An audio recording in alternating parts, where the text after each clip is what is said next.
मन और बुद्धि की चंचलता को और इनके भटकाव को तो हर कोई समझता है, लेकिन भगवान कृष्ण यहाँ बता रहे हैं कि व्यक्ति को इनके भटकाव और चंचलता के ऊपर उठना है, यानी मन और बुद्धि के अधीन न होते हुए उन्हें अपने वश में करना है। जिसने भी अपने मन और बुद्धि पर नियंत्रण बना लिया, समझो वो सिद्ध पुरुष है, ज्ञानी है और सच्चा योगी भी वही है। सभी प्रकार के भोगों का त्याग करने वाले ऐसे योगी पुरुष सभी कर्मों को करते हुए भी पाप के भागीदार नहीं बनते हैं। जब कर्म के प्रति आसक्ति ही नहीं तो कष्ट किस बात का। आसक्ति, मोह, इच्छा, यही सब तत्व तो मन और बुद्धि को भटकाने का काम करते हैं। जब किसी व्यक्ति में यह सब भाव होंगे ही नहीं तो उसे दूसरी कोई भी चीज विचलित नहीं कर सकती है। ऐसी स्थिति पर ही तो सबको आना है। भगवान कृष्ण सिर चकरा देने वाली बातें बता रहे हैं। वो अर्जुन को कहते हैं कि ऐसा व्यक्ति जिसे जो भी मिल जाए वो उसी में खुश हो जाए, जिसे किसी से भी ईर्ष्या भाव नहीं, जो सभी द्वंद्वों से मुक्त रहकर सफलता असफलता को समभाव से देखता है, ऐसा व्यक्ति कर्म करते हुए भी कभी नहीं बंधता है। यानी व्यक्ति को मुक्त अवस्था तक पहुंचने के लिए इन सब बातों का ध्यान रखना होता है। आज तो हाल यह है कि व्यक्ति सबसे पहले कर्म फल के बारे में विचार करता है और उसके बाद जाकर लक्ष्य पाने की योजना बनाता है, और इस पूरे सफर के दौरान एक पल के लिए भी कर्म फल का ध्यान मन से नहीं उतारता। इस तरह वो क्षण क्षण बंधता चला जाता है। लेकिन स्थिर मन और बुद्धि की मदद से ही वो दिव्य अवस्था तक पहुंच सकता है। यह दिव्य अवस्था वो अवस्था है जब व्यक्ति खुद को भगवान का अंश मान खुद को उनके प्रति समर्पित कर देता है। फिर कोई भी दूसरी वस्तु उसे विचलित नहीं करती और इस प्रकार वो शांतिपूर्ण जीवन का निर्वाह कर पाता है।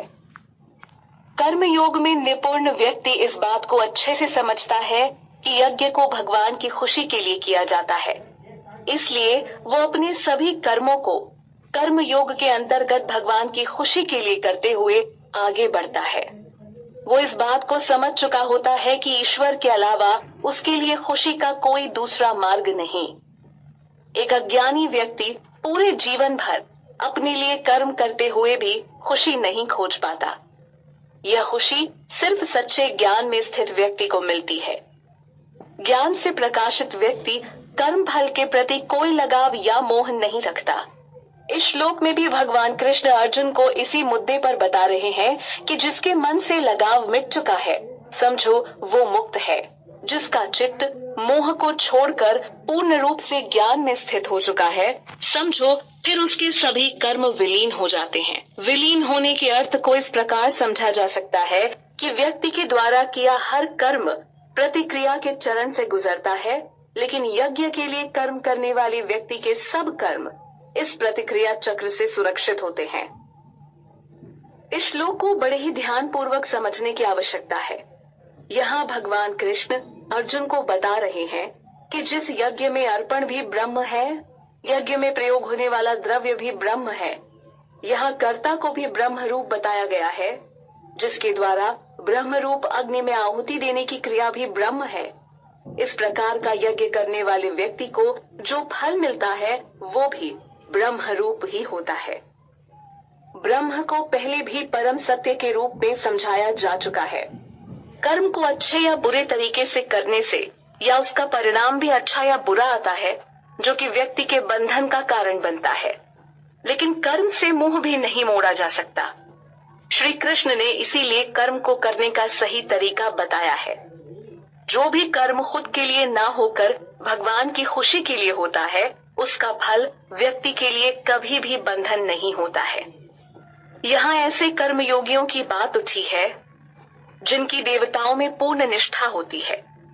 इसी के चलते वो यज्ञ के माध्यम से देवताओं की पूजा करते हैं। भौतिक स्तर पर अपनी स्थिति को मजबूत करने और इच्छाओं की पूर्ति हेतु वो देवी देवताओं को खुश करने में लगे होते हैं। हालांकि अध्याय 3 के 11वें श्लोक में यज्ञ के माध्यम से देवताओं को प्रसन्न करने की बात हुई है, जिसके पीछे कारण है कि भौतिक जगत से बुरी तरह आसक्त व्यक्ति को इस विधि से कम कुछ तो आध्यात्म की राह पर चलने की प्रेरणा मिलेगी। लेकिन इसके विपरीत कुछ ज्ञानी जन ब्रह्म रूपी अग्नि में अपने आप को समर्पित करते हुए यज्ञ करते हैं। वे इस यज्ञ में अपनी इंद्रियों की आहुति देते हैं। ऐसे योगियों की सांसारिक सुख प्राप्ति में कोई दिलचस्पी नहीं होती है। तभी वो देवी देवताओं की पूजा करने के बजाय ब्रह्म ज्ञान से पूर्ण होकर अपने लगाव को सीधे भगवान कृष्ण की ओर मोड़ देते हैं। यानी एक का रुझान भौतिक सुख सुविधाओं की ओर होता है तो दूसरे का रुख ब्रह्म की ओर। देवी देवताओं के कार्य स्वयं भगवान के निर्देशन में होते हैं। जो इस बात को समझता है वो ईश्वर तत्व के प्रति अपने सभी कर्मों को करता है। इस श्लोक में भगवान ने संयम रूपी अग्नि और इंद्रिय रूपी अग्नि की बात की है। दो अलग अलग प्रकार के लोग इसमें आहुति देते हैं, जिनके लक्ष्य एक दूसरे से विपरीत होते हैं। पहले तो भगवान ऐसे योगी जनों की बात करते हैं जो कि संयम रूपी अग्नि में अपनी इंद्रियों की आहुति दे देते हैं। यहाँ सुनने यानी श्रवण करने के विषय पर बात हुई है, जिसका कारण है कि श्रवण ज्ञान प्राप्त करने का मूल आधार है। संयम के माध्यम से ज्ञान प्राप्त किया जा सकता है। इस प्रकार के योगी जन जान चुके होते हैं कि जीवन में उनके सारे कष्ट इन्हीं इंद्रियों के कारण पैदा होते हैं। इस कारण वो इन्हें संयम रूपी अग्नि में भस्म कर देता है। तो बहुत से लोग ठीक इसका उल्टा करते हैं। वो इंद्रिय रूपी अग्नि में अपने सभी इंद्रिय विषयों की आहुति देते हैं। हर काम को इंद्रिय सुख के लिए करते हैं और इंद्रिय विषयों के बारे में सोचकर ही वो जीवन में उलझा रहता है। योगी जन के गुणों की व्याख्या यहाँ भी हो रही है। भगवान द्वारा बताया जा रहा है कि कैसे एक योगी जन आत्म संयम योग की अग्नि में अपनी संपूर्ण इंद्रियों के साथ साथ प्राणों की क्रियाओं की आहुति दे देता है। यानी वो उन्हें आत्म संयम की अग्नि में त्याग देता है, जो कि ज्ञान से प्रकाशित होती है। योग की मदद से चंचल इंद्रियों को शांत किया जा सकता है, जो कि एक बहुत पुरानी पद्धति है।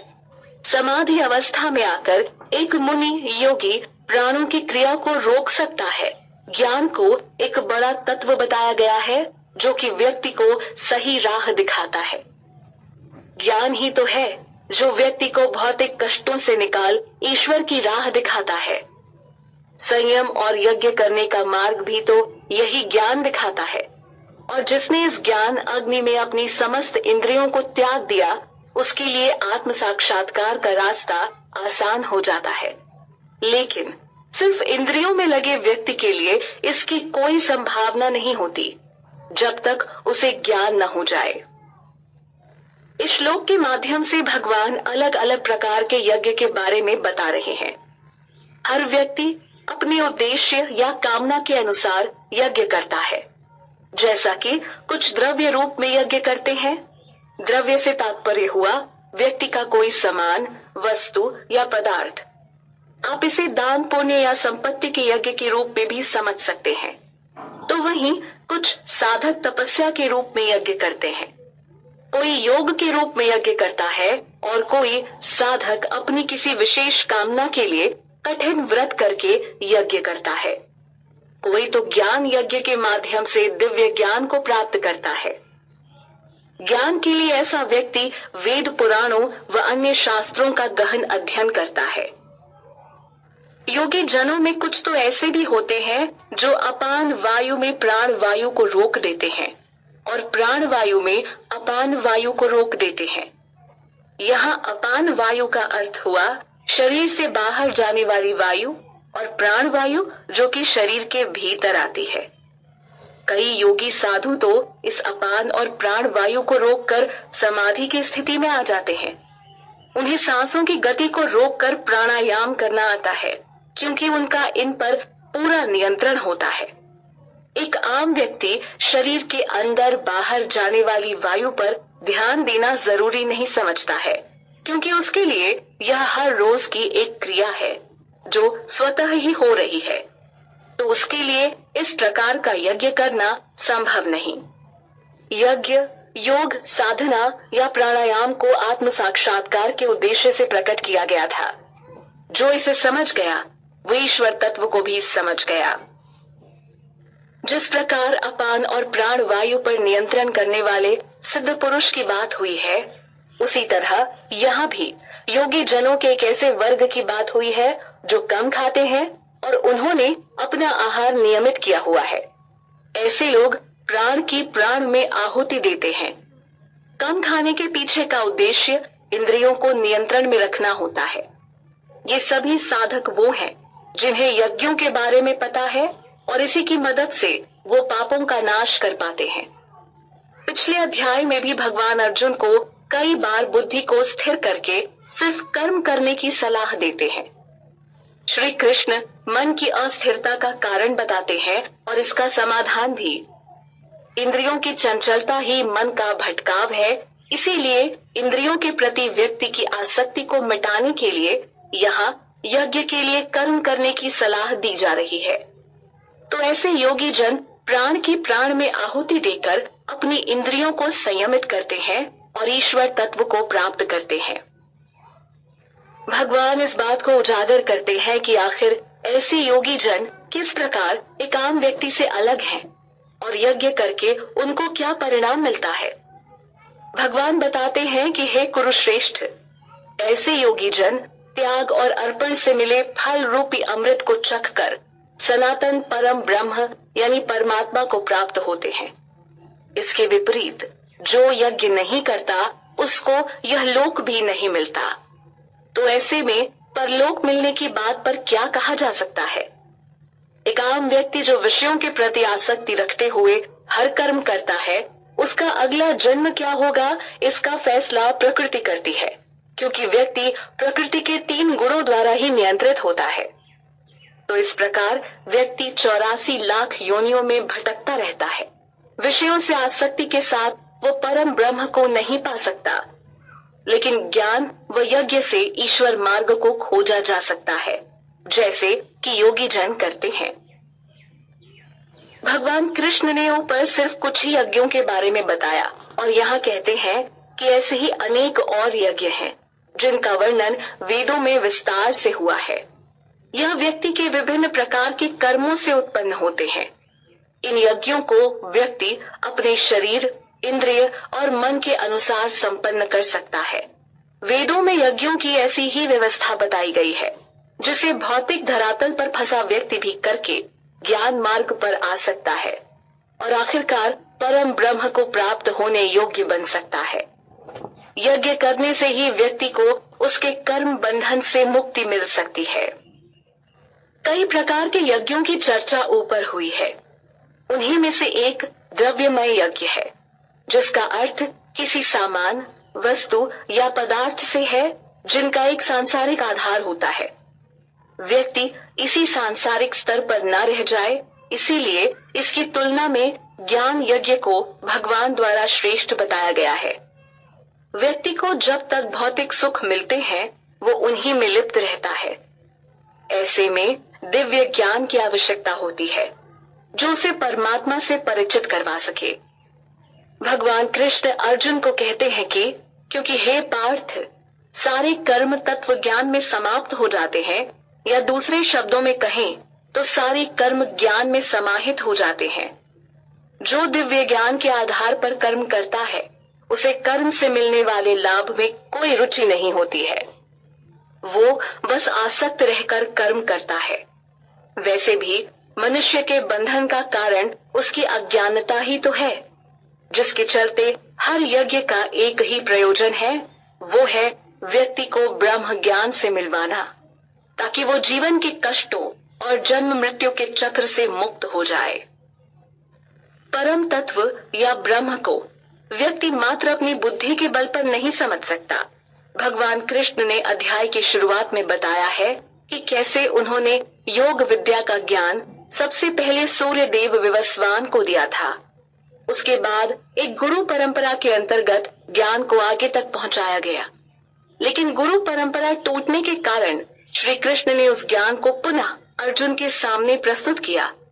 इस श्लोक के माध्यम से भी श्री कृष्ण अर्जुन को समझा रहे हैं कि वो इस परम तत्व को समझने के लिए एक तत्वज्ञानी महापुरुष के पास जाएं, उनको नमन करें, सेवा भाव दिखाएं और विनती पूर्वक उनसे सवाल करें। तब वो तत्व ज्ञान का उपदेश देंगे और इस ज्ञान से ही आत्म साक्षात्कार का मार्ग मिल सकता है। पहले अध्याय में हमने देखा और सुना कि कैसे अर्जुन अपने सखा संबंधियों को अपने सामने देख मोह से घिर गए और युद्ध करने का विचार छोड़ अपने रथ पर निराशा भाव से बैठ गए।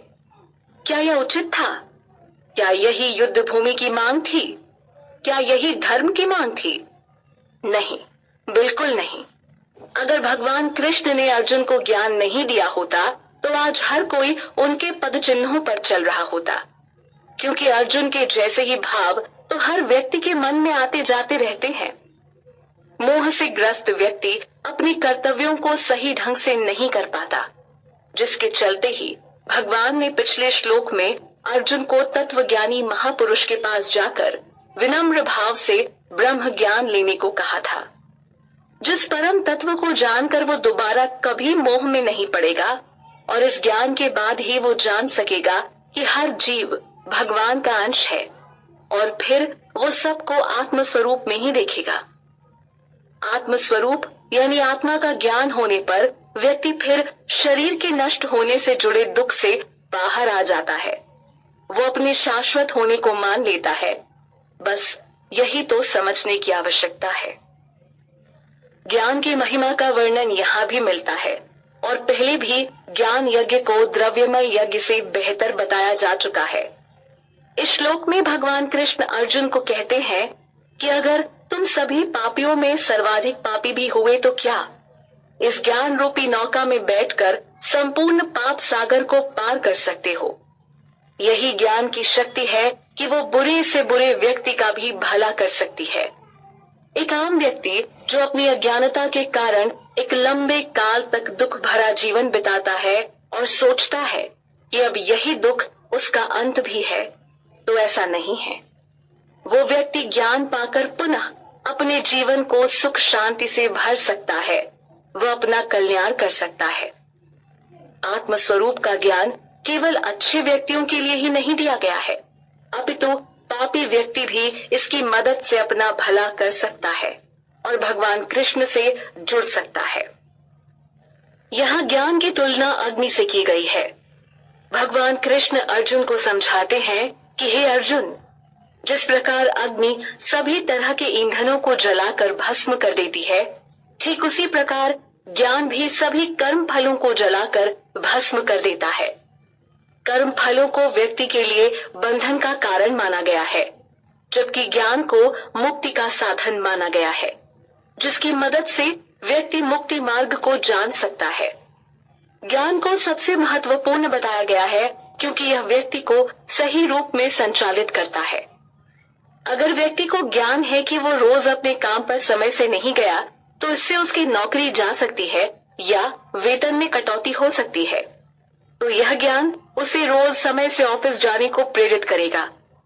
अगर ज्ञान व्यक्ति को यह समझा दे कि परमात्मा तत्व ही सब कुछ है, तो भला वो क्यों व्यर्थ में अपनी इंद्रियों को खुश करने के प्रयास में लगा रहेगा।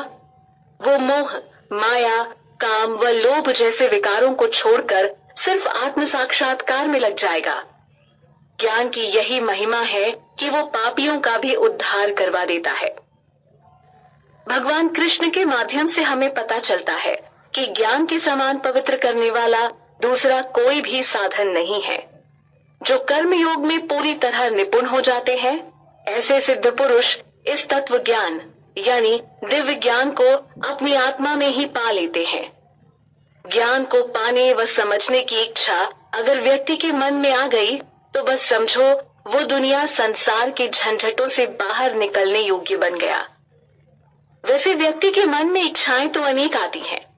उनके संबंध में व्यक्ति ज्ञान भी खूब जमा करता है, लेकिन यहाँ सिर्फ और सिर्फ दिव्य ज्ञान की बात हो रही है, जिसे आप आध्यात्मिक ज्ञान के रूप में समझें, न कि भौतिक दुनिया से जुड़ा कोई ज्ञान।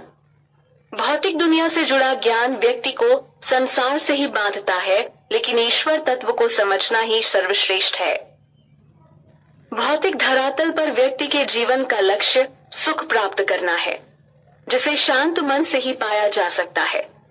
अध्याय 2 के 65वें श्लोक को याद किया जाए तो वहाँ भगवान द्वारा अर्जुन को बताया गया है कि शांति मिलने पर व्यक्ति के जीवन से दुखों का अंत हो जाता है।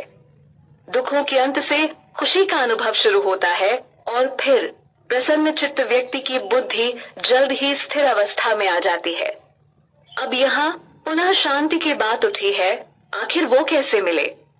तो भगवान अर्जुन को कहते हैं कि जो व्यक्ति श्रद्धावान और तत्पर है, साथ ही उसने अपनी इंद्रियों को वश में कर लिया है, तो वो दिव्य ज्ञान प्राप्त करता है। इसी ज्ञान से उसे फिर परम शांति मिलती है। ऊपर ज्ञानी पुरुष के गुण बताए गए हैं कि कैसे वो श्रद्धावान होने के साथ साथ ज्ञान के प्रति सदैव तत्पर रहता है। साथ ही उसने अपनी इंद्रियों को भी अपने वश में कर लिया होता है, तब जाकर कहीं वो दिव्य ज्ञान प्राप्त करने के काबिल बनता है।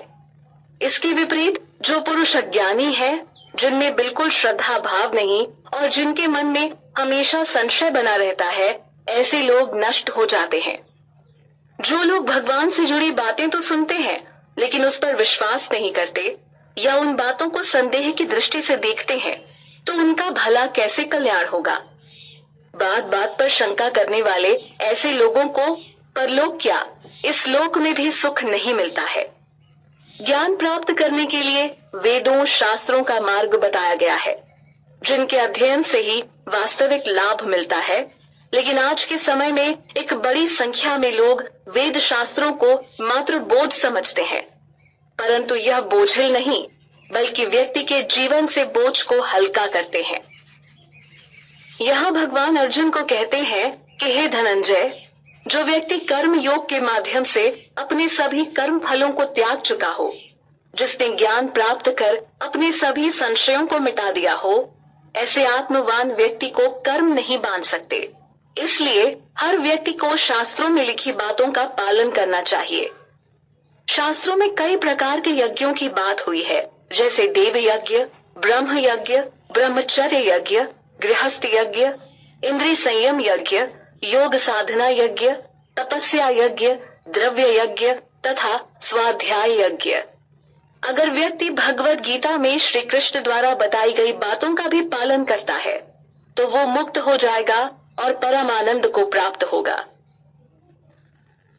अर्जुन को युद्ध करने के लिए प्रेरित करते हुए भगवान अर्जुन को कहते हैं कि हे भारत, इसीलिए अब तुम भी इस संशय से बाहर आ जाओ जो कि अज्ञान से पैदा होता है।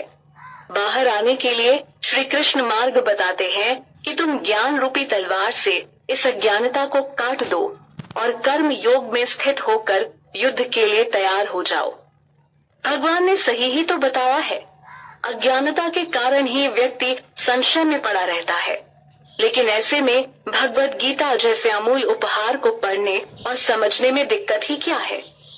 क्यों नहीं हर कोई अर्जुन के जैसे भगवान कृष्ण की शरण में जाकर दिव्य ज्ञान को प्राप्त कर लेता है?